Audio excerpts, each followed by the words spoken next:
સંધાન all Gujarat integrated classroom સેટેલાઇટના માધ્યમથી જોડતી કડી એટલે સંધાન. મિત્રો, બાયસેક સંધાનમાં આપ સૌનું સ્વાગત છે. Myself doctor Gosai Chirag from Bahauddin science college, Junagadh. આજે હું આપ સૌને ટેક્સોનોમી ઓફ કોર્ડેટ્સ ક્લાસ ફિશિસ અને ક્લાસ એમ્ફીબિયા વિશે માહિતી આપીશ. જ્યારે આપણે પૃષ્ઠવંશી કે અપૃષ્ઠવંશી પ્રાણીઓનું વર્ગીકરણ કરીએ છીએ ત્યારે લક્ષણોને આધારે વર્ગીકૃત કરતા વિવિધ સમુદાયો પૈકીનો એક સમુદાય છે મેરુદંડી, ફાઇલમ કોર્ડેટ. તો સુપર ક્લાસ ફિશિસ અને ક્લાસ એમ્ફીબિયા એ ફાઇલમ કોર્ડેટ હેઠળ આવતા પ્રાણીઓ છે. એમના પ્રવર્ગ અને પ્રવર્ગના જે પ્રાણીઓ છે એમનું આજે આપણે ટેક્સોનોમીનો થોડો અભ્યાસ કરીશું. સૌથી પહેલાં આપણે પીપીટીમાં એમનો ચાર્ટ જોઈએ તો ખ્યાલ આવશે કે ફાઇલમ કોર્ડેટ્સ એટલે કે મેરુદંડી પ્રાણીઓ, જે પ્રાણીઓમાં ગર્ભાવસ્થા દરમિયાન નક્કર દંડ જેવો મેરુદંડ, કંઠનાલીય ઝાલરો અને મેરુદંડની પૃષ્ઠ બાજુએ પોલું ચેતારજ્જુ જોવા મળે છે એવા પ્રાણીઓને આપણે ફાઇલમ કોર્ડેટા એટલે કે મેરુદંડીમાં મૂકીએ છીએ. આવો મેરુદંડ ધરાવતા જે પ્રાણીઓ છે એમાં ક્રેનિયમને આધારે એટલે કે મસ્તિષ્ક પેટીને આધારે તેમના બે ગ્રુપ પાડવામાં આવે છે.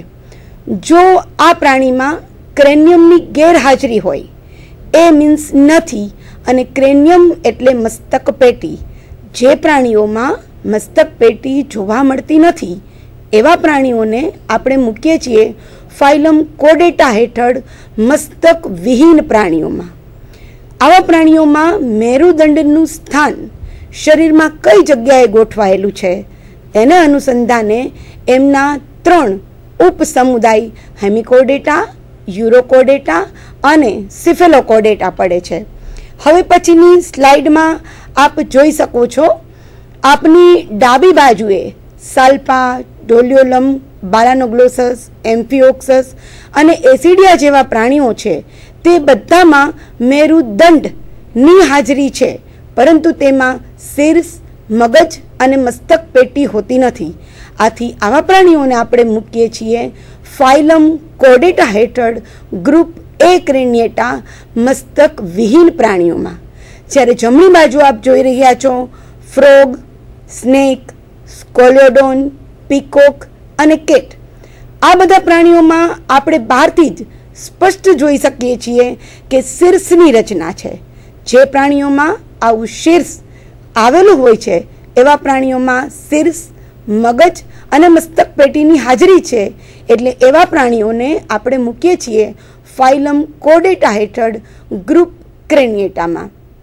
તો જે પ્રાણીઓમાં મેરુદંડની હાજરી છે એવા પ્રાણીઓમાં મસ્તક પેટીની હાજરી કે ગેરહાજરીને અનુલક્ષીને એના આપણે 2 ગ્રુપ પાડ્યા.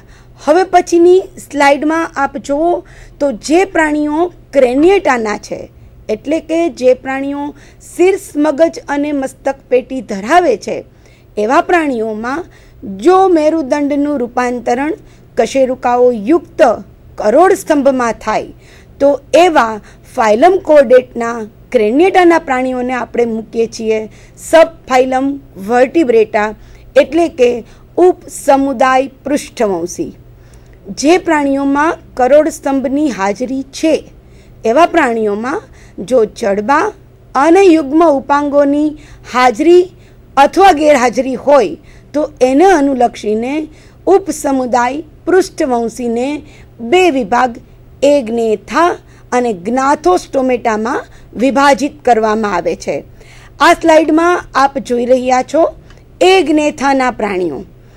લેમ્પ્રે, મિક્ઝિન અને ડેલોસ્ટોમા જેવા જે પ્રાણીઓ છે એ જડબા વિહીન સૌ પ્રથમ ઉત્પન્ન થયેલા પૃષ્ઠવંશી પ્રાણીઓ છે, પરંતુ આ પ્રાણીમાં જડબા અને યુગ્મ ઉપાંગની હાજરી જોવા મળતી નથી.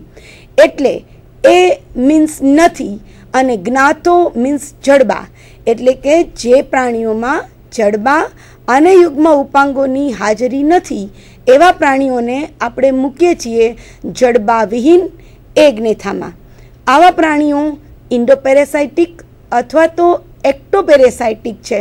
અન્ય પૃષ્ઠવંશી પ્રાણીઓ જેવા કે મત્સ્યો, દેડકાઓ વગેરેના શરીર ઉપર અંતઃ અથવા બાહ્ય પરોપજીવી જીવન વિતાવે છે, જે માટે તેમનું મોઢું ગોળ ચૂસક જેવું અને ચોક્કસ પ્રકારની કાઇટિનસ ટીથ દાંત જેવી રચના ધરાવે છે. જ્યારે જે પ્રાણીઓમાં યુગ્મ ઉપાંગોની હાજરી અને જડબાની હાજરી જોવા મળે છે એ આપ જુઓ આગળના ચાર્ટમાં, જે મત્સ્યોમાં અને પ્રવર્ગ ટેટ્રાપોડામાં વિભાજિત કરેલા છે. જ્ઞાથો મીન્સ જડબા, જે પ્રાણીઓમાં જડબા અને યુગ્મ ઉપાંગ આવેલા છે તેને ટેક્સોનોમિસ્ટ બે પ્રવર્ગ, એક મત્સ્ય અને બીજો ટેટ્રાપોડા એટલે કે ચતુષ્પાદમાં વિભાજિત કરે છે. પ્રવર્ગ મત્સ્યના હાલમાં 3 વર્ગમાં વિભાજિત કરવામાં આવે છે. પ્રથમ વર્ગ છે ક્લાસ પ્લેકોડર્મી, બીજો ક્લાસ કોન્ડ્રિક્થિસ એટલે કે કાસ્થિ મત્સ્ય અને ત્રીજો વર્ગ છે અસ્થિ મત્સ્ય એટલે કે ઓસ્ટિકથિસ. તો મિત્રો સૌ પ્રથમ આપણે જોઈએ સુપર ક્લાસ સ્પીસીસ પ્રવર્ગ મત્સ્યના લક્ષણો. આગળની સ્લાઇડમાં આપ જોઈ શકશો પ્રવર્ગ મત્સ્યના લક્ષણો. મત્સ્યો એ સૌ પ્રથમ જડબાધારી પૃષ્ઠવંશી પ્રાણીઓ છે. જલીય જીવન ગુજારે છે. મીઠા અથવા ખારા પાણીમાં અનુકૂલિત થયેલા છે. શીત રુધિરવાળા છે. પાણીમાં સહેલાઈથી તરી શકાય તે માટે તેમનું શરીર ત્રાકાકાર સ્પિન્ડલ શેપ છે. અગ્ર અને પશ્ચ છેડે સાંકડું જ્યારે મધ્યમાં પ્રમાણમાં પહોળું છે, જેથી સહેલાઈથી પાણીનો અવરોધ નિવારી શકાય છે. શરીરનું વિભાજન શીર્ષ, ધડ અને પૂંછડીમાં થયેલું છે. મત્સ્યોમાં શરીરના વિભાજનમાં જોવા મળતો ગરદનનો ભાગ જોવા મળતો નથી. આવી મત્સ્યોમાં યુગ્મ ઉપાંગોનું રૂપાંતરણ તરવા માટે મીન પક્ષોમાં થયેલું છે. શરીર ઉપર વિશિષ્ટ પ્રકારનું બહિર્કંકાલ ધરાવે છે, જે નિચર્મીય ભીંગડાના સ્વરૂપે અથવા તો અસ્થિમય તકતીના સ્વરૂપે છે. મત્સ્યોમાં અંતઃકંકાલ કાં તો કાસ્થિનું અથવા તો અસ્થિનું બનેલું હોય છે. ખોરાકની દ્રષ્ટિએ મત્સ્યો તૃણાહારી અથવા કાર્નિવોરસ એટલે કે માંસાહારી છે. મત્સ્યોમાં જોવા મળતા નાસિકા છિદ્રો કદી પણ મુખમાં ખુલતા નથી. મિત્રો, હમણાં જ આપણે કહ્યું કે મત્સ્યોમાં બહિર્કંકાલ તરીકે વિવિધ પ્રકારના ભીંગડા આવેલા છે. તો આપ જોઈ રહ્યા છો મત્સ્યોમાં જોવા મળતા જુદા જુદા પ્રકારના ભીંગડા, કે જેમાં સૌપ્રથમ ઉપર છે પ્લેકોઇડ સ્કેલ, તેમની સાઈડમાં છે સાયક્લોઇડ સ્કેલ, નીચે ટીનોઇડ સ્કેલ અને ગેનોઇડ સ્કેલ. કેટલીક મત્સ્યો આ 4 પૈકીનું એક પણ ભીંગડું ન ધરાવતી હોય તેવી કેટલીક અસ્થિ મત્સ્યો, જળઘોડો, સી હોર્સ અને સિગ્નેથસ પાઇપફિશ જેવી મત્સ્યો જે છે એ એના શરીર ઉપર અસ્થિની તકતીમય રચના ધરાવે છે. આવી મત્સ્યોમાં ઝાલર દ્વારા જલીય શ્વસન થાય છે. પૃષ્ઠવંશી અને જલીય જીવનને અનુકૂલિત હોવાને પરિણામે આવી મત્સ્યોમાં શ્વસનની ક્રિયા ઝાલર દ્વારા થાય છે. મત્સ્યોમાં આવેલી ઝાલરો રુધિરાભિસરણ તંત્ર સાથે, સર્ક્યુલેટરી સિસ્ટમ સાથે સંપૂર્ણપણે જોડાયેલી હોય છે. આવી મત્સ્યો ઝાલર દ્વારા પાણીમાં ઓગળેલો ઓક્સિજન ગ્રહણ કરી રુધિરને થોડા ઘણા પ્રમાણમાં શુદ્ધ કરી પૃષ્ઠમાધમની દ્વારા શરીરના વિવિધ ભાગોને ઓક્સિજનયુક્ત રુધિર પહોંચાડવા માટે જવાબદાર છે. આવી મત્સ્યોમાં હૃદયની રચના જોઈએ તો નીચેની બીજી આકૃતિમાં આપ જોઈ રહ્યા છો. મત્સ્યોમાં હૃદય 2 ચેમ્બર્ડ 2 ખંડનું બનેલું છે. એક ઓરિકલ અને બીજું વેન્ટ્રિકલ, એટલે કે મત્સ્યમાં એક કર્ણક અને એક ક્ષેપકની રચના છે. અશુદ્ધ રુધિર કર્ણકમાંથી ક્ષેપકમાં અને ક્ષેપકમાંથી શંકુધમની અથવા કંદધમની દ્વારા વક્ષ મહાધમનીમાં જાય છે. આ વક્ષ મહાધમનીમાંથી રુધિર ઝાલરો દ્વારા શુદ્ધ થઈ શરીરના વિવિધ ભાગોને પહોંચાડવામાં આવે છે. મત્સ્યો નીચલી કક્ષાના પૃષ્ઠવંશીઓ હોવાને પરિણામે આ મત્સ્યોમાં સાંભળવાની અને સમતોલનની ક્રિયા જાળવવા માટે વિશિષ્ટ પ્રકારના સંવેદી અંગો આવેલા છે, જેને આપણે અંતઃકર્ણ તરીકે ઓળખીએ છીએ. બાજુની આકૃતિમાં હમણાં જ આપે જોયું એમ નીચે છેલ્લી આકૃતિમાં દર્શાવેલું છે મત્સ્યનું અંતઃકર્ણ. મત્સ્યોમાં બાહ્ય અને મધ્યકર્ણ જોવા મળતું નથી, પરંતુ અંતઃકર્ણમાં 2 ઊભી ત્રાંસી અને 1 આડી ત્રાંસી નળી આવેલી હોય છે. આ ત્રણેય નળીઓ એમ્પ્યુલા એટલે કે તુંબિકાની મદદથી જોડાયેલી છે. મધ્યના ભાગે યુટ્રિક્યુલસ, સેક્યુલસ અને લેજિના એટલે કે ઉદરિકા, પેશિકા અને સંખિકાનો ભાગ આવેલો છે. મત્સ્યમાં જોવા મળતી આવી રચનાને પરિણામે મત્સ્ય પાણીમાં કઈ સ્થિતિમાં છે તે મુજબ તેને પોતાની સ્થિતિનો ખ્યાલ આવે છે અને તેમાં અથડાતા ઓટોલિથને પરિણામે મત્સ્ય સાંભળી શકે છે. મત્સ્યોમાં આવેલું બીજું મહત્વનું સંવેદી અંગ છે લેટરલ લાઇન સિસ્ટમ.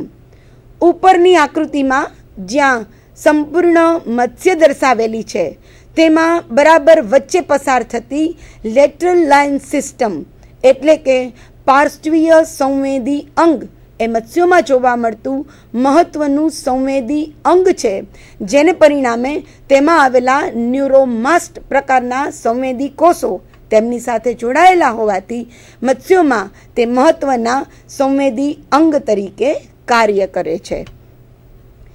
આગળ જોઈએ તો મત્સ્યોમાં મૂત્રપિંડની રચના મેઝોનેફ્રિક પ્રકારની એટલે કે મધ્યવૃક્ક પ્રકારની છે.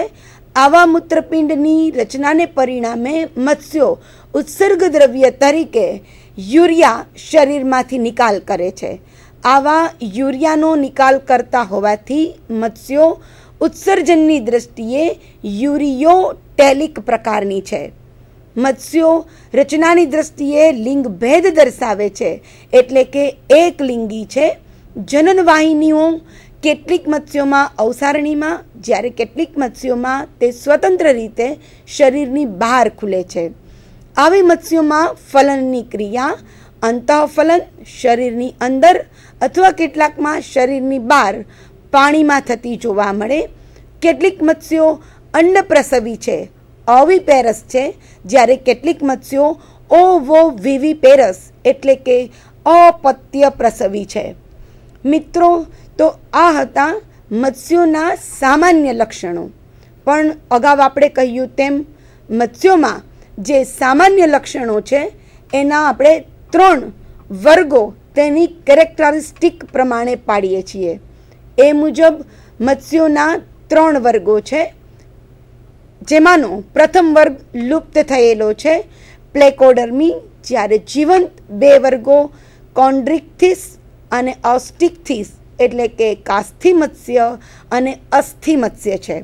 બંનેના આપણે અલગ અલગ લક્ષણોની દ્રષ્ટિએ જોઈએ તો કાસ્થિ મત્સ્યો જે છે એ નામ કઈ રીતે પડ્યું તો કોન્ડ્રોઝ મીન્સ કાર્ટિલેજ અને ઓસ્ટિક્થિસ એ મુજબ શબ્દ આવે છે ઇક્થિસ.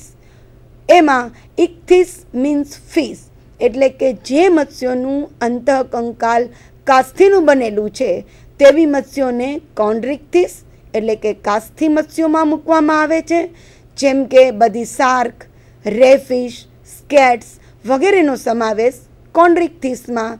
જ્યારે જે મત્સ્યોમાં અંતઃકંકાલ અસ્થિનું બનેલું છે ઓસ્ટિયોન મીન્સ બોન અને ઇક્થિસ મીન્સ ફિશિસ એટલે કે જેનું અંતઃકંકાલ અસ્થિનું બનેલું છે એવી મત્સ્યોને આપણે મૂકીએ છીએ અસ્થિ મત્સ્યોમાં, જેમાં બધી જ કાર્પ, કેટફિશ, ડીપનોઈ વગેરેનો સમાવેશ થાય છે. રચનાની દ્રષ્ટિએ અને લક્ષણોની દ્રષ્ટિએ કાસ્થિ અને અસ્થિ મત્સ્યોની રચનામાં ઘણા બધા ફેરફાર છે.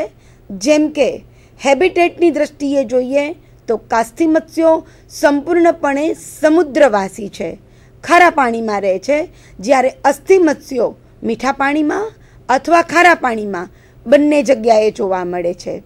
રચનાની દૃષ્ટિએ શરીરનો આકાર જોઈએ તો કાસ્થિ મત્સ્યો પૃષ્ઠવક્ષ બાજુએથી ચપટી છે, જ્યારે અસ્થિ મત્સ્યો પાર્શ્વીય રીતે ચપટી થયેલી છે. કાસ્થિ મત્સ્યોનું અંતઃકંકાલ કાસ્થિનું, જ્યારે અસ્થિ મત્સ્યોનું અંતઃકંકાલ અસ્થિનું બનેલું છે. મિત્રો, આગળ આપણે કહ્યું એમ મત્સ્યોમાં વિવિધ પ્રકારના ભીંગડાઓની રચના એ તેનું બહિર્કંકાલ છે. અહીંયા આપ જોઈ રહ્યા છો પ્લેકોઇડ સ્કેલ, કે જે કાસ્થિ મત્સ્યોની લાક્ષણિકતા છે. કાસ્થિ મત્સ્યોમાં જોવા મળતા આ પ્રકારના ભીંગડા ઉપરની બાજુએ 3 દાંતયુક્ત રચના ધરાવે છે, જ્યારે નીચેની બાજુએ આધાર તકતી અથવા બેઝલ પ્લેટ ધરાવે છે.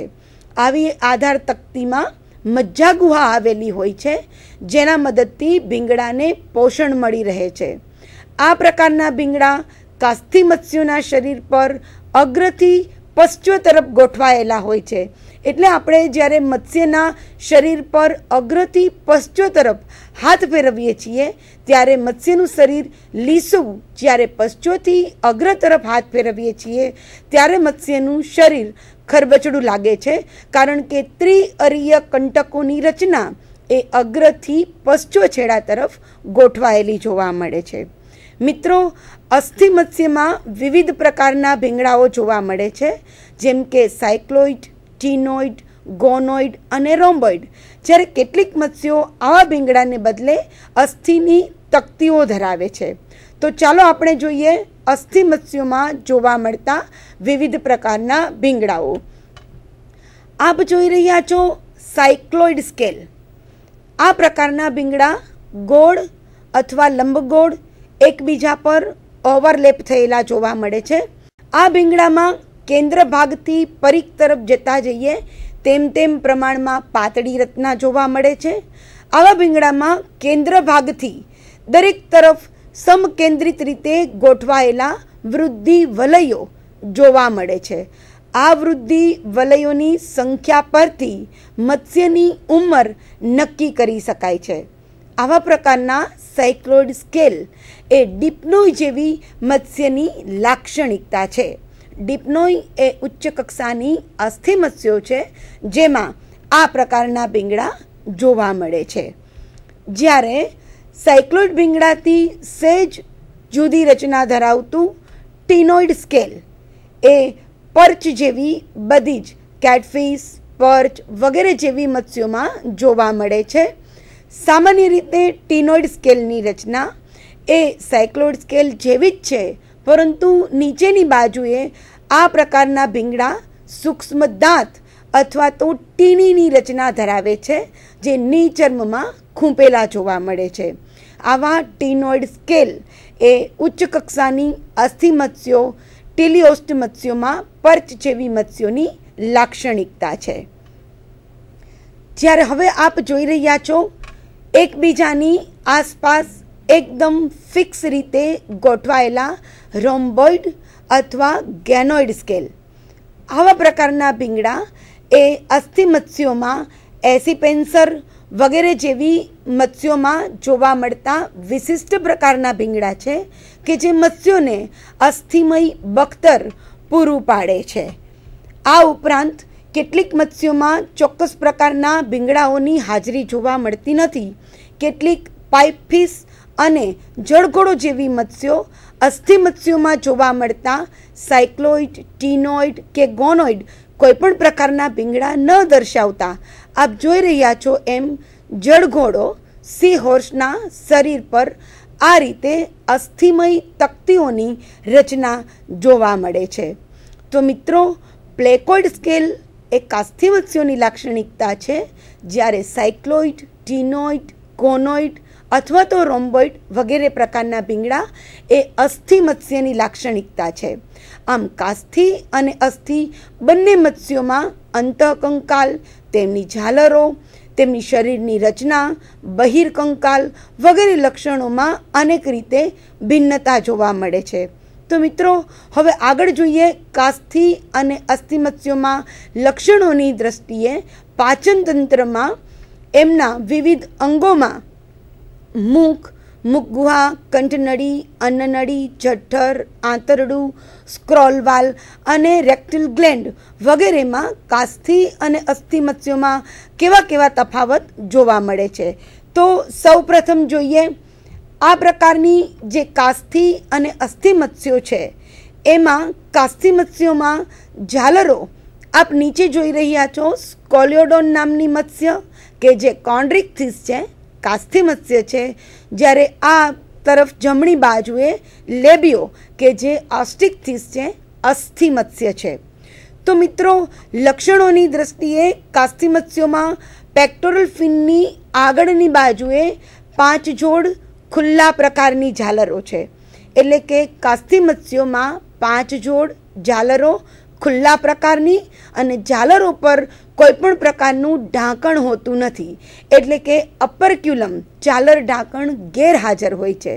જ્યારે લેબિયો જેવી અસ્થિ મત્સ્યોમાં ઝાલરો 5 જોડ, પરંતુ ઝાલરો હંમેશા બંધ પ્રકારની અપરક્યુલમ ઝાલર ઢાંકણથી આવૃત હોય છે.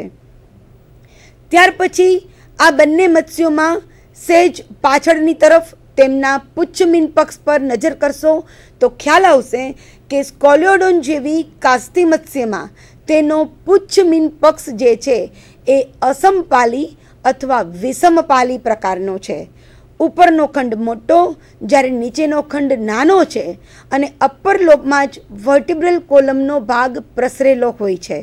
એટલે આ પ્રકારનું મીન પક્ષ એ બાહ્ય અને આંતરિક બંને રીતે અસમાન રચના ધરાવતું હોવાથી આવા પ્રકારના મીન પક્ષને હેટેરોસર્કલ વિષમપાલી મીન પક્ષ કહે છે. જ્યારે અસ્થિ મત્સ્યોમાં લેબિયોમાં તેમનું પુચ્છ મીન પક્ષ જોશો તો ખ્યાલ આવશે કે અપર લોબ અને લોઅર લોબ બંને એક સરખી રચના ધરાવે છે.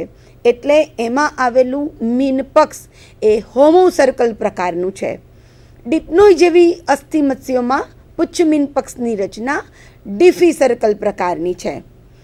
કાસ્થિ મત્સ્યોમાં પેલ્વિક ફિનની રચના નિતંબ મીન પક્ષની જે રચના છે એમની સાથે જોડાયેલી અવસારણી અને કાસ્થિ મત્સ્યોમાં ખાસ કરીને નિતંબ મીન પક્ષના વચ્ચે અવસારણી ખુલતી હોય છે. મિત્રો, ઉત્પત્તિની દ્રષ્ટિએ કાસ્થિ મત્સ્યો સૌ પ્રથમ અને ત્યારબાદ અસ્થિ મત્સ્યો ઉત્પન્ન થયેલી છે. એટલે કાસ્થિ મત્સ્યોમાં પાચન તંત્રનો અંતિમ ભાગ મળાશય અવસારણીમાં ખુલે છે, જ્યારે અસ્થિ મત્સ્યોમાં પાચન તંત્રનો અંતિમ ભાગ મળાશય એ પેલ્વિક ફિનના વચ્ચે અવસારણીમાં ન ખુલતા મળદ્વાર તરીકે શરીરની બહાર ખુલે છે. એટલે કાસ્થિ મત્સ્યોમાં પેલ્વિક ફિનની જે રચના છે એમની સાથે નર પ્રાણીમાં એક જોડ ક્લાસ્પર્સ અથવા તો આલિંગકો જોવા મળે છે, જે અસ્થિ મત્સ્યોમાં જોવા મળતા નથી. એટલે કાસ્થિ મત્સ્યોમાં જો નર પ્રાણી હશે તો પેલ્વિક ફિન સાથે જોડાયેલા એક જોડ ક્લાસ્પર્સ એટલે કે આલિંગકો કે જે પ્રજનનની ક્રિયા દરમિયાન માદા પ્રાણીને પકડ જમાવવા માટે મદદરૂપ છે એની હાજરી નર પ્રાણીમાં પેલ્વિક ફિનના ભાગે જોવા મળે છે, જ્યારે અસ્થિ મત્સ્યોમાં આવા ક્લાસ્પર્સની રચના જોવા મળતી નથી. આગળ ઉપર મિત્રો જોઈએ તો કાસ્થિ મત્સ્યોમાં મુખ હંમેશા વક્ષ બાજુએ, પ્રથમ ચિત્રમાં આપ જોઈ રહ્યા છો કાસ્થિ મત્સ્યોમાં મુખ વક્ષ બાજુએ આવેલું છે, જે બીજ ચંદ્રાકાર અથવા અર્ધચંદ્રાકાર હોય છે, જ્યારે અસ્થિ મત્સ્યોમાં મુખ અગ્ર બાજુએ ગોઠવાયેલું હોય છે. કાસ્થિ મત્સ્યોમાં પાચન તંત્રની સરખામણી જોઈએ તો જઠર જે આકારમાં ગોઠવાયેલું હોય છે, જ્યારે અસ્થિ મત્સ્યોમાં જઠરનો આકાર નિશ્ચિત હોતો નથી. આપની જમણી તરફ જોઈ રહ્યા છો શાર્ક સ્કોલિયોડોનનું ડિસેક્ટ કરેલી ડાયજેસ્ટિવ સિસ્ટમ, જેમાં આપ જોઈ રહ્યા છો તેમનું લીવર બાયલોબ્ડ હોય છે, એટલે કે યકૃત 2 ખંડોનું છે, જ્યારે અસ્થિ મત્સ્યોમાં તેમનું લીવર 3 ખંડોમાં વિભાજિત થયેલું જોવા મળે છે. મિત્રો, ડાબા હાથ પર નીચેની આકૃતિમાં આપ જોઈ રહ્યા છો, કાસ્થિ મત્સ્યોમાં આંતરડાની લંબાઈ ટૂંકી હોય છે અને એમાં સ્પાઇરલ વાલ્વ, ઘડિયાળની કમાન આકારનો એક વાલ્વ આવેલો હોય છે, જેને પરિણામે આંતરડાના શ્લેષ્મ સ્તરમાં તેમની એબ્સોર્પ્શન સરફેસનો વધારો થાય છે, એટલે કે અભિશોષણની ક્રિયા વધારે સરળ બને છે. અસ્થિ મત્સ્યમાં આવું કોઈ જ સ્ક્રોલ વાલ્વની રચના જોવા મળતી નથી. ડિસેક્શન કરેલી આકૃતિમાં ડાયજેસ્ટિવ સિસ્ટમના અંતિમ ભાગમાં આપ જોઈ રહ્યા છો અવસારણીમાં ખુલતું મળાશય, તેની સાથે ઉપર જોડાયેલું આંગળીના પ્રવર્ધ જેવું મળાશય ગ્રંથિ, રેક્ટલ ગ્લેન્ડ. મિત્રો, માત્ર કાસ્થિ મત્સ્યોમાં જ રેક્ટલ ગ્લેન્ડની હાજરી હોય છે, જ્યારે અસ્થિ મત્સ્યોમાં રેક્ટલ ગ્લેન્ડ જોવા મળતી નથી. તો પાચન તંત્રમાં બાહ્ય લક્ષણોમાં ઝાલરોની રચનામાં કાસ્થિ અને અસ્થિ મત્સ્યોમાં ઘણા બધા ફેરફાર જોવા મળે છે. મિત્રો, આ રીતે બે હજુ બીજા તફાવત જોઈએ તો અસ્થિ મત્સ્યોમાં પાચન તંત્રની ઉપર ગોઠવાયેલું વાયુની ભરેલી કોથળી જેવી રચના ધરાવતું એક વાતાશય એરબ્લેડર કે જે દેહ કોષ્ટમાં વર્ટિબ્રલ કોલમની નીચે અને પાચન તંત્રની ઉપર ગોઠવાયેલું છે. નીચેની પ્રથમ આકૃતિમાં ડિસેક્ટ કરી અને અલગ એરબ્લેડર વાતાશય લીધેલું છે. આવા વાતાશયમાં આવેલા ગેસ સિક્રિટરી સેલને પરિણામે વાયુથી ભરેલું આવું વાતાશય એ મત્સ્યોમાં તરવાની ક્રિયા દરમિયાન હાઇડ્રોસ્ટેટિક પ્રેશર જાળવી રાખવાનું મહત્વનું કાર્ય કરે છે. મિત્રો, કાસ્થિ મત્સ્યો જે છે એ સમુદ્રમાં રહેતી હોય છે, પરિણામે ત્યાં પાણી સુકાવાનો કોઈ પણ પ્રકારનો ભય નથી, એટલે વાતાશયનું બીજું કાર્ય છે શ્વસનની ક્રિયાનું. તો કાસ્થિ મત્સ્યોમાં આવું વાતાશય જોવા મળતું નથી, માત્ર અસ્થિ મત્સ્યોમાં જ વાતાશયની હાજરી જોવા મળે છે. ફલનની ક્રિયા કાસ્થિ મત્સ્યોમાં શરીરની અંદર, જ્યારે અસ્થિ મત્સ્યોમાં ફલનની ક્રિયા શરીરની બહાર થાય છે. તો મિત્રો, આ હતા કાસ્થિ અને અસ્થિ મત્સ્યોમાં જોવા મળતા ફેરફારો. કાસ્થિ મત્સ્યોમાં વિવિધ પ્રકારની શાર્ક, રેફિસ અને સ્કેટ્સ જેવી મત્સ્યોનો સમાવેશ થાય છે, જ્યારે અસ્થિ મત્સ્યોમાં વિવિધ પ્રકારની પર્ચ, કેટફિશ અને ડિપ્નોય જેવી મત્સ્યોનો સમાવેશ થાય છે. તો મિત્રો, આપણે જોઈએ કેટલાક કાસ્થિ મત્સ્યોના લાક્ષણિક અને કેટલાક અસ્થિ મત્સ્યોના લાક્ષણિક ઉદાહરણો. કાસ્થિ મત્સ્યોમાં લેબોરેટરીમાં અને રિસર્ચ વર્ક માટે આપણે સૌથી વધારે જેનો અભ્યાસ કરીએ છીએ એવું કાસ્થિ મત્સ્યનું ટિપિકલ એનિમલ છે સ્કોલિયોડોન. તો જોઈએ મિત્રો, સ્કોલિયોડોન કાસ્થિ મત્સ્ય, શીર્ષની રચના કૂતરાના શીર્ષને મળતી આવતી હોવાથી ડોગ ફિશ છે. કાસ્થિ મત્સ્ય છે એટલે એમનું પુચ્છ મીનપક્ષ જે છે એ હેટેરોસલ્કર પ્રકારનું, મુખ વક્ષ બાજુએ અને પેલ્વિક ફિનમાં અવસારણી દ્વાર ખુલે છે. મિત્રો, હમણાં જ આપણે કહ્યું એમ કાસ્થિ મત્સ્યોમાં પેલ્વિક ફિનના ભાગે નિતંબ મીનપક્ષની સાથે જોડાયેલા એક જોડ ક્લાસ્પર્સ એટલે કે આલિંગકો છે, જે કાસ્થિ મત્સ્યોની લાક્ષણિકતા છે. નીચેની આકૃતિમાં આપ નર સ્કોલિયોડોનમાં જોવા મળતા ક્લાસ્પર્સ જોઈ શકો છો. મગરા તરીકે સામાન્ય રીતે ઓળખાતી આ મત્સ્ય ખોરાક તરીકે ઉપયોગી છે, જેમના લીવરમાંથી લીવર ઓઇલ મેળવવામાં આવે છે. એટલે કાસ્થિ મત્સ્યમાં આવતી આ શાર્ક આર્થિક રીતે પણ અગત્યતા ધરાવે છે. મિત્રો, બીજી મહત્વની કાસ્થિ મત્સ્ય હેમર હેડેડ શાર્ક. સામાન્ય રીતે સ્ફિરના, જયજીના અથવા રેનિસેપ્સ તરીકે જાણીતી છે. મિત્રો, આ બેની આકૃતિ જોશો તો ખ્યાલ આવશે. આ મત્સ્યનું શીર્ષ હથોડીના પ્રવર્ધ જેવું છે, એટલે એને હેમર હેડેડ શાર્ક, હથોડીના માથા જેવી રચનાને છેડે આંખની રચના આવેલી છે, જે તેની વિશિષ્ટતા છે. આ મત્સ્ય પાણીમાં ખૂબ ઝડપથી તરે છે અને પૃષ્ઠવંશી પ્રાણીઓમાં નાની મત્સ્યોને ખોરાક તરીકે ઉપયોગ કરે છે. પરંતુ આવી મત્સ્યો ઘણી વખત મનુષ્ય ઉપર પણ હુમલા કરે છે, જેને પરિણામે ડ્રેડેડ એઝ મેન ઇટર માનવામાં આવે છે, મનુષ્યનો પણ ખોરાક તરીકે ઉપયોગ કરતી હશે. મિત્રો, ત્રીજી કાસ્તી મત્સ્યો છે પ્રિસ્ટિસ, સોફિશ તરીકે જાણીતી છે. જો આપ નીચેની બાજુએ પ્રિસ્ટિસ તરફ આગળના ભાગે નજર કરશો તો ખ્યાલ આવશે કે આ મત્સ્યનો શીર્ષનો ભાગ તુંડની માફક લંબાયેલો છે અને તુંડના ભાગે આ મત્સ્યમાં કરવતની ધાર જેવી રચના થયેલી છે. આ કરવતની ધાર ઉપર સૂક્ષ્મ દાંતની રચના આવેલી છે. આ કરવતની ધાર ઉપર આવેલા દાંત અથવા તો એનું આખું રોસ્ટ્રમ એ એના ઓફેન્સ ડિફેન્સ ઓર્ગન્સ તરીકે કાર્ય કરે છે. આપણે જોઈ મિત્રો હમણાં જે બધી જ કાસ્તી મત્સ્યોની અંદર સમાવિષ્ટ હતી શાર્ક પ્રકારની મત્સ્યો, જ્યારે બીજી એના અંદર સમાવિષ્ટ છે બધી રે પ્રકારની મત્સ્યો. આપ જોઈ રહ્યા છો ટોર્પીડો, એક તરફ એમનો પૃષ્ઠ દેખાવ અને એક બાજુ એમનો વક્ષ દેખાવ છે. ટોર્પીડોને સામાન્ય રીતે ઇલેક્ટ્રિક રે તરીકે ઓળખીએ છીએ. ખોરાકની દ્રષ્ટિએ માંસાહારી મત્સ્ય છે.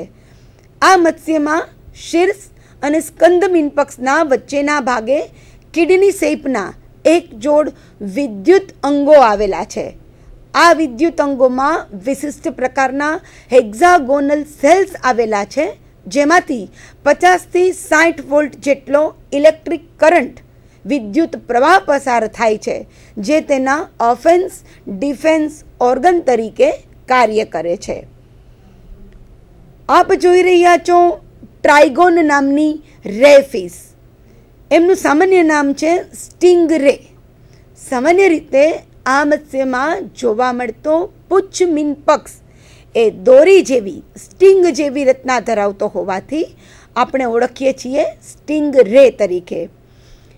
મિત્રો, આકૃતિ પર એક નજર કરશો તો ખ્યાલ આવશે કે શીર્ષ અને પેક્ટોરલ ફિન્સ સ્કંદ મીનપક્ષો જોડાઈ જઈને પતંગાકાર રચના ધરાવે છે. આ મત્સ્યમાં તેના પૂંછડીના ભાગમાં એક પોઈઝનસ સ્પાઇન, એક ઝેરી કંટક આવેલો છે. જ્યારે ફિશિંગની ક્રિયા કરવામાં આવે છે ત્યારે એમાં આવેલા આવા પોઈઝનસ સ્પાઇનની મદદથી તે ફિશરમેનને જો એમનો કંટક ઓફેન્સ ડિફેન્સ ઓર્ગન્સ તરીકે કાર્ય કરે તો ટિટેનસ અને ગેંગ્રીન જેવા રોગ ઉત્પન્ન કરે છે. આવી જે મત્સ્યો છે એ ખોરાક તરીકે ઉપયોગી છે. આમ જુદી જુદી શાર્ક, રેફિશ વગેરે જેવી મત્સ્યોમાં ચોક્કસ પ્રકારના લક્ષણોની વિવિધતા સાથે મોટાભાગની મત્સ્યો ખોરાક તરીકે ચોક્કસ પ્રકારની વેલ્યુ ધરાવે છે. આવી મત્સ્યોના લીવરમાંથી લીવર ઓઇલ પણ મેળવવામાં આવે છે, એટલે આવી મત્સ્યો આર્થિક અગત્યતા પણ ધરાવે છે. આપ જોઈ રહ્યા છો મિત્રો વિશિષ્ટ પ્રકારની કાસ્થી અને અસ્થિ બંનેના લક્ષણ ધરાવતી એસીપેન્સર નામની મત્સ્ય. આ એસીપેન્સર મત્સ્ય જે છે એમાં કેટલાક લક્ષણો કાસ્થીના અને કેટલાક લક્ષણો અસ્થિના છે. સામાન્ય રીતે સ્ટર્જિયોન તરીકે ઓળખાતી આ મત્સ્ય શરીર ઉપર 5 હરોળમાં ગેનોઇડ અથવા તો રોમ્બોઇડ સ્કેલ ધરાવે છે, એટલે કે અસ્થિ મત્સ્યનું લક્ષણ છે. જ્યારે એનું અંતઃકંકાલ કાસ્થીનું બનેલું છે, એટલે તે કાસ્થી મત્સ્યનું લક્ષણ છે. અપરક્યુલમની હાજરી છે, એટલે અસ્થિ મત્સ્યનું લક્ષણ છે. જ્યારે પુચ્છ મીનપક્ષ આપ જોઈ રહ્યા છો વિષમપાલી પ્રકારનો છે, એટલે તે કાસ્થી મત્સ્યનું લક્ષણ છે. મિત્રો, આ મત્સ્યમાં એક વિશિષ્ટ પ્રકારની વાતાશયની રચના જોવા મળે છે.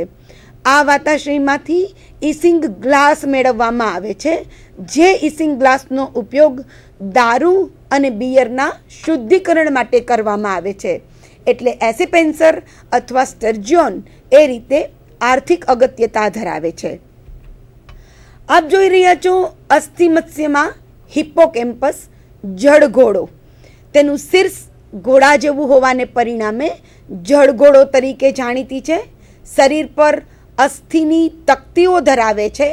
પાણીમાં વર્ટિકલી ઉપરથી નીચે અને નીચેથી ઉપર એવું માઇગ્રેશન દર્શાવે છે. આ મત્સ્યોમાં નર પ્રાણી તેના બેલીના ભાગમાં વિશિષ્ટ પ્રકારની બ્રૂડ પાઉચ શિશુધાની દર્શાવે છે, જેમાં ઈંડાઓને ગોઠવી અને જ્યાં સુધી બચ્ચા બહાર ન આવે ત્યાં સુધી નર પ્રાણી પેરેન્ટલ કેર દર્શાવે છે.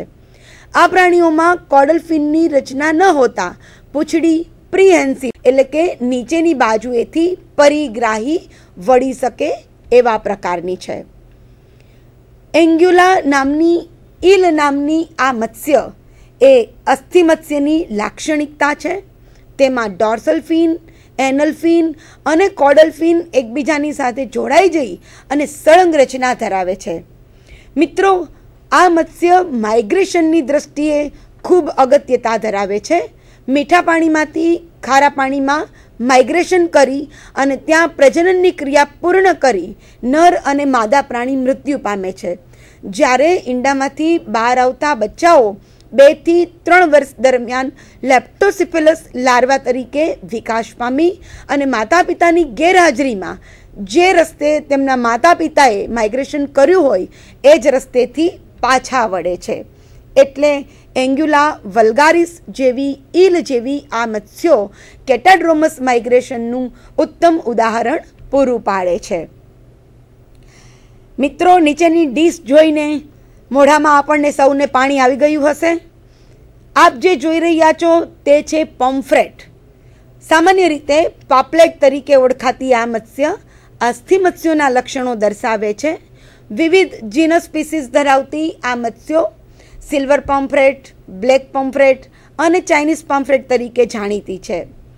આ મત્સ્યોમાં સ્નાયુઓમાં પુષ્કળ પ્રમાણમાં ગ્લાયકોજન હોવાને પરિણામે ખોરાકની દ્રષ્ટિએ ખૂબ જ સ્વાદિષ્ટ છે. એટલે અસ્થિ મત્સ્યોમાં બેસ્ટ ટેબલ ફિશ તરીકે જાણીતી છે. વેરાવળના દરિયા કિનારે પુષ્કળ પ્રમાણમાં આ મત્સ્યનું ફિશિંગ થાય છે.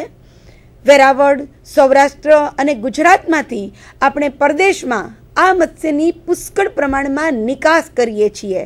એટલે વિદેશી હુંડિયામણ કમાવી આપતી અત્યંત ઉપયોગિતા ધરાવતી આ એક આર્થિક અગત્યતા ધરાવતી મત્સ્ય છે.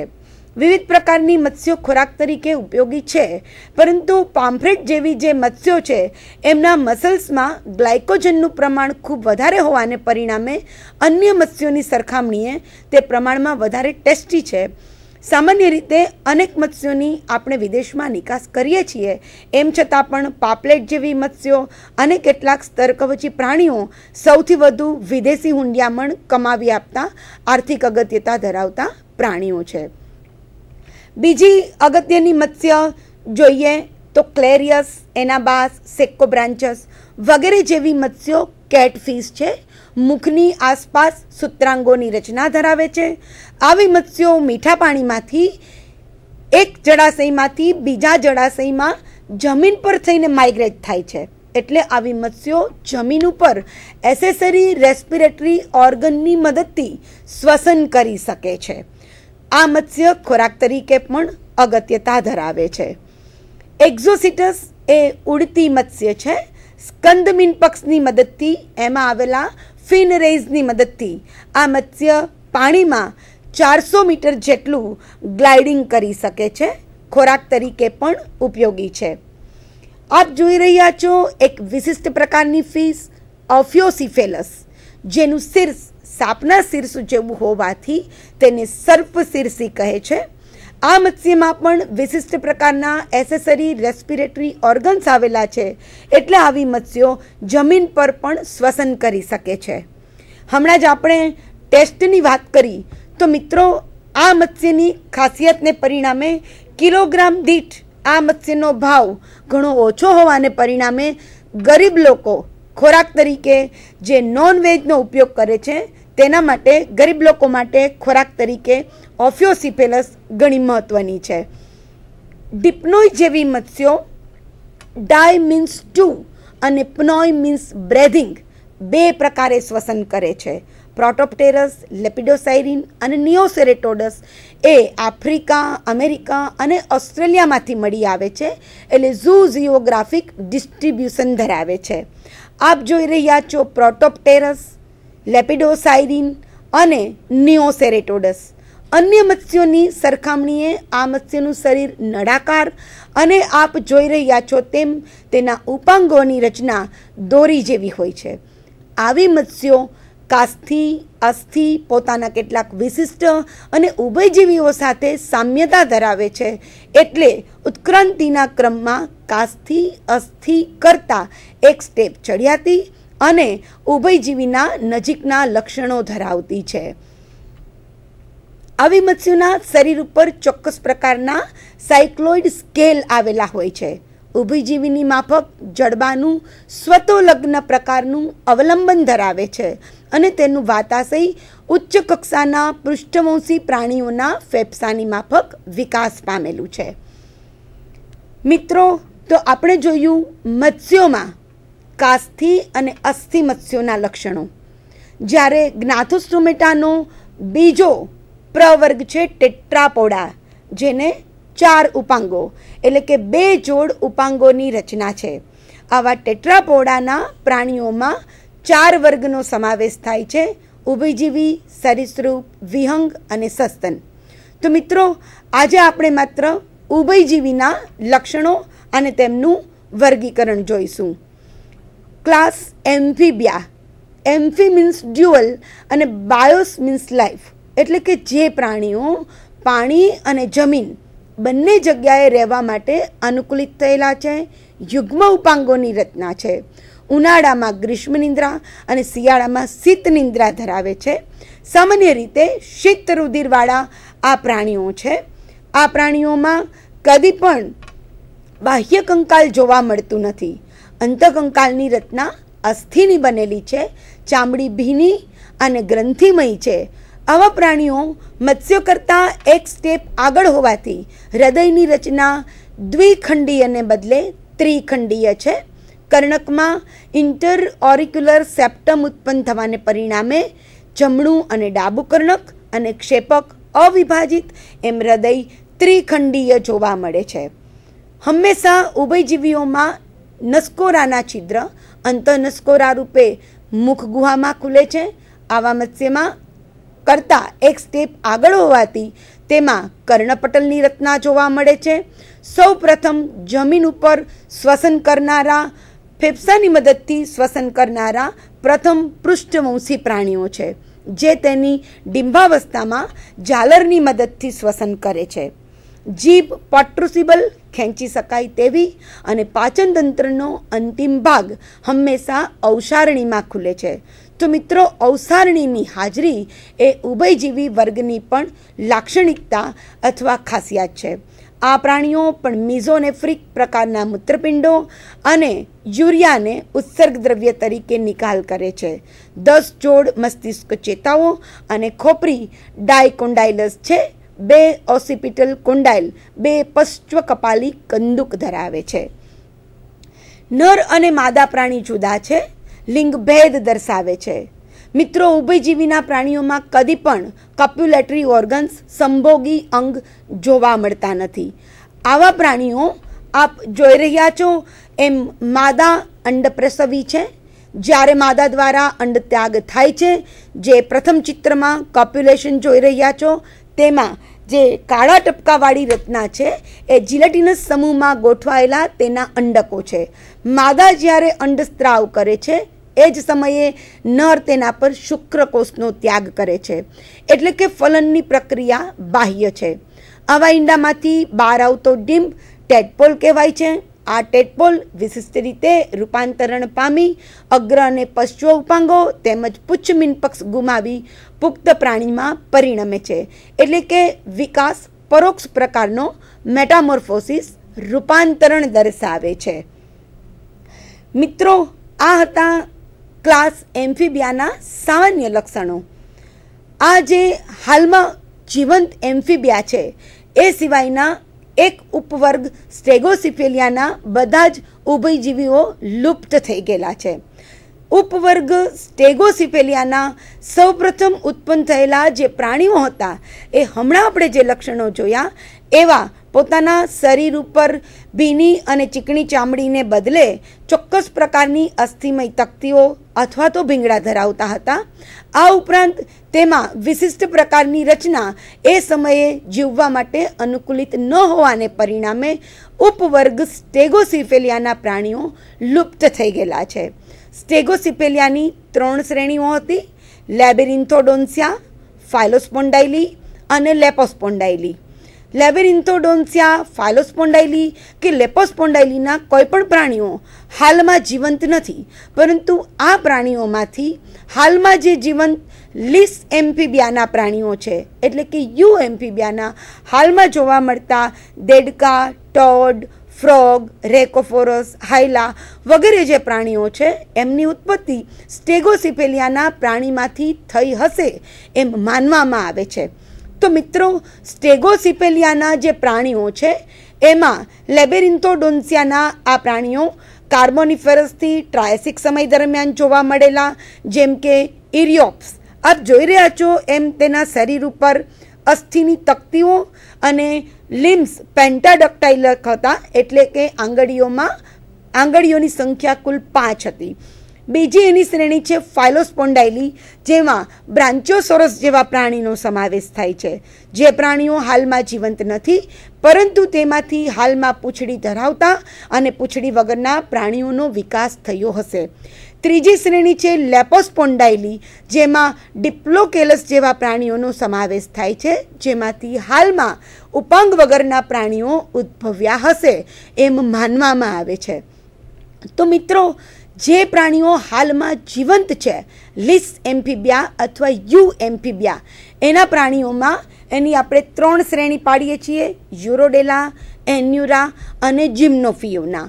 તો સૌપ્રથમ લીસ એમ્ફીબિયાના જે પ્રાણીઓ છે એની પ્રથમ શ્રેણી છે એપોડા. એ મીન્સ વિધાઉટ અને પોડિયા મીન્સ પગ, એટલે કે જે પ્રાણીઓમાં પગની રચના નથી એવા પ્રાણીઓને સિસિલિયન તરીકે ઓળખવામાં આવે છે. આ પ્રાણીઓ દરવાસી છે, ઉપાંગ વગરના છે, એટલે લિમ્બલેસ છે. આવા પ્રાણીઓ આંખની મદદથી જોઈ શકતા નથી, એટલે તેને બ્લાઇન્ડ વર્મ તરીકે ઓળખવામાં આવે છે. અન્ય ઉભયજીવીમાં નર પ્રાણીમાં કોપ્યુલેટરી ઓર્ગન્સ હોતા નથી, પરંતુ આ લિમ્બલેસ પ્રાણીઓમાં નર પ્રાણીમાં પટ્રુસિબલ કોપ્યુલેટરી ઓર્ગન્સ, સંભોગી અંગ જોવા મળે છે. આપ જોઈ રહ્યા છો તેનું મહત્વનું પ્રાણી ઇક્થિયોફિસ, કે જે સિસિલિયન તરીકે જાણીતું છે. મિત્રો, પ્રાણી પર નજર કરશો તો આપણને ખ્યાલ આવશે કે તેના શરીર ઉપર કડીઓવાળી રચના જોવા મળે છે. વર્મીફોર્મ શરીર છે, એટલે કે કીડા જેવું લંબાયેલું છે.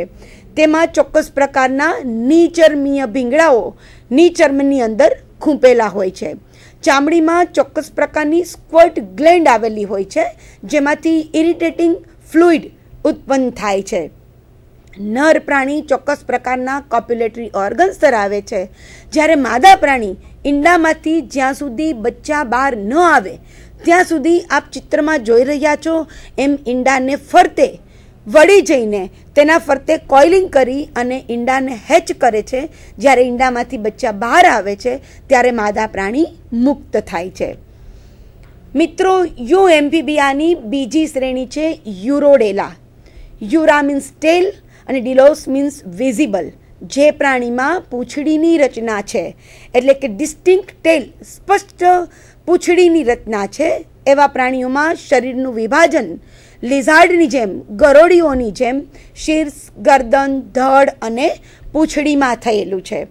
તેમાં નર પ્રાણી કદી પણ કોપ્યુલેટરી ઓર્ગન્સ ધરાવતા નથી અને ઘણી વખત યુરોડેલાના ડિંબ જે છે એ પુખ્ત પ્રાણીને મળતા આવે છે.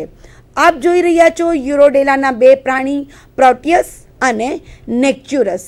પ્રોટિયસ, નેક્ચ્યુરસ, સાયરીન, એમ્બાઇસ્ટોમા એટલે કે સાલામંડર અને એક્ઝોલોટલ લાર્વા એ યુરોડેલાના મહત્વના ઉદાહરણ છે. આપ જોઈ રહ્યા છો યુરોડેલાનું અગત્યનું પ્રાણી પ્રોટિયસ. કેવ સાલામંડર છે.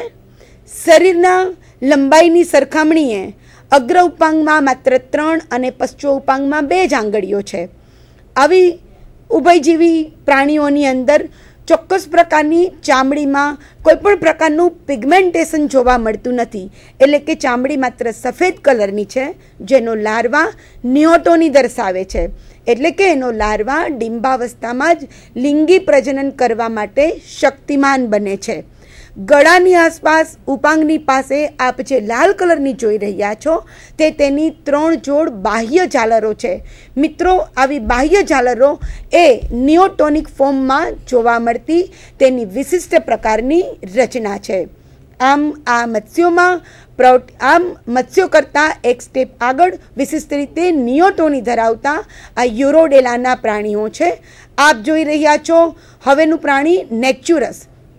આ નેક્ચુરસમાં પણ 3 જોડ બાહ્ય ઝાલરો, ગળાની બંને બાજુએ અંતસ્થ ઝાલરો, અગ્ર અને પશ્ચોપાંગની રચના તેમજ પૂંછડી જોવા મળે છે. આમ નેક્ચુરસ, પ્રોટિયસ, સાલામાન્ડર વગેરે જેવા આના જે પ્રાણીઓ છે એ આ પ્રકારની રચના દર્શાવે છે. આપ જોઈ રહ્યા છો એક્ઝોલોટલ લાર્વા, જે યુરોડેલાનું વિશિષ્ટ પ્રકારનું નિયોટોનીનું ઉદાહરણ છે. યુરોડેલા પછીની ત્રીજી શ્રેણી છે એન્યુરા. પૂંછડી વગરના આ પ્રાણીઓમાં ટોડ અને ફ્રોગનો સમાવેશ થાય છે, જેની લગભગ 2200 જેટલી જાતિઓ છે. આપ જોઈ રહ્યા છો ફ્રોગ, કે જેમાં શરીરનું વિભાજન શીર્ષ અને ધડ પ્રદેશમાં, ગરદન અને પૂંછડીનો સંપૂર્ણપણે અભાવ છે. મેટામોર્ફોસિસ ધરાવતું આ પ્રાણી લેબોરેટરીમાં અને રિસર્ચ વર્કમાં ખૂબ અગત્યનું છે. બફો, જેની વિશિષ્ટતા છે કે આંખની પાછળ કર્ણપટલની પાસે એક જોડ પોઈઝનસ ગ્લેન્ડ ધરાવે છે. આ બફો જે છે એને આપણે સાદી ભાષામાં ટોડ તરીકે ઓળખીએ છીએ. આપ જોઈ રહ્યા છો એક મહત્વનો ટોડ એલાઇટિસ મિડવાઇફ ટોડ, કે જે ચોક્કસ પ્રકારની પેરેન્ટલ કેર દર્શાવે છે. આવો મિડવાઇફ ટોડ તેના પશ્ચોપાંગ ઉપર ઈંડાઓને લઈને ફરે છે.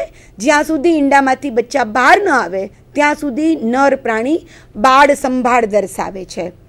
આપ જોઈ રહ્યા છો હાયલા ટ્રી ફ્રોગ. લીલા કલરનો આ ટ્રી ફ્રોગ આર્બોરિયલ એડેપ્ટેશન દર્શાવે છે. વૃક્ષો અને રોક પર રહેવા માટે અગ્ર અને પશ્ચો ઉપાંગમાં આંગળીઓને છેડે એડેસિવ પીટ અથવા તો એડેસિવ કુશનની રચના ધરાવે છે. લીલા રંગનો છે, પરંતુ જે ઝાડ પર રહેતા હોય ત્યાં રંગ બદલવાની ક્ષમતા ધરાવે છે. એટલે હાયલા જેવા આવા પ્રાણીઓ મિમિક્રી દર્શાવે છે. મિત્રો, આપ જોઈ રહ્યા છો એન્યુરાનું છેલ્લું પ્રાણી રેકોફોરસ. ફ્લાઇંગ ફ્રોગ તરીકે જાણીતું છે. આ પ્રાણીમાં શરીરની રચનાની સાથોસાથ તેના ઉપાંગોની રચના જોશો તો ખ્યાલ આવશે કે અગ્ર ઉપાંગ ટૂંકા પરંતુ પશ્ચો ઉપાંગ લાંબા, જે કૂદવાની પ્રક્રિયા દરમિયાન ઉપયોગી છે. અગ્ર ઉપાંગમાં 4 આંગળી અને પશ્ચો ઉપાંગમાં 5 આંગળીઓની રચના છે. નજીકની 2 આંગળીઓની વચ્ચે પાતળી ચામડી વેબ અને આંગળીઓને છેડે એડેસિવ પીટ અથવા કુશનની રચના છે. આવી આંગળીઓની રચના, ઉપાંગોની રચના, વેબ અને સંપૂર્ણ શરીરને પરિણામે આવું પ્રાણી એક ઝાડની ડાળીએથી બીજા નજીકના ઝાડની ડાળી ઉપર ટૂંકા અંતરનું ઉડ્ડયન દર્શાવે છે. એટલે રેકોફોરસને આપણે ફ્લાઇંગ ફ્રોગ તરીકે ઓળખીએ છીએ. તો મિત્રો, આજે આપણે જોયું ટેક્સોનોમી ઓફ કોર્ડેટ્સ, જેમાં પ્લેકોડર્મી, કોન્ડ્રિક્થિસ, ઓસ્ટિક્થિસ ત્રણેય વર્ગની વિવિધ પ્રકારની મત્સ્યો, તેમના તફાવત અને લક્ષણો, અને વર્ગ ઉભયજીવીમાં આપણે જોયું લુપ્ત થઈ ગયેલા ઉભયજીવીઓ, હાલમાં જીવંત ઉભયજીવીઓ, જેની ત્રણેય શ્રેણીઓ યુરોડેલા, એન્યુરા અને એપોડા. તો મિત્રો, કોર્ડેટ્સના આજની ટેક્સોનોમીમાં આટલા જ. પ્રવર્ગ મત્સ્ય અને વર્ગ મત્સ્ય. હવે પછી ફરીથી મળીશું ત્યારે ટેક્સોનોમી વર્ગીકરણ આપણે આગળ વધારીશું. વર્ગ સરીસૃપ, વર્ગ વિહંગ અને વર્ગ સસ્તનના લક્ષણોની સાથે ફરીથી મળીશું. આજે માત્ર ટેક્સોનોમીમાં આટલું જ. આપ સૌનો ખૂબ ખૂબ આભાર. બાયસેક સંધાનમાં આપ સૌએ જે રીતે ટેક્સોનોમીનો અભ્યાસ કર્યો એ રીતે આપણે ફરીથી બીજી વખત મળીશું વર્ગ સરીસૃપ, વિહંગ અને સસ્તનોના લક્ષણોની સાથે. આભાર. Thank you. આપ જે રેકોફોરસની સ્લાઇડ જોઈ રહ્યા છો તે પછીની હવે પછીનો આપણે જે કંઈ અભ્યાસ કરીશું તે ફરીથી પીપીટી સાથે ઉપસ્થિત થશું. આપ સૌનો ખૂબ ખૂબ આભાર. Thank you.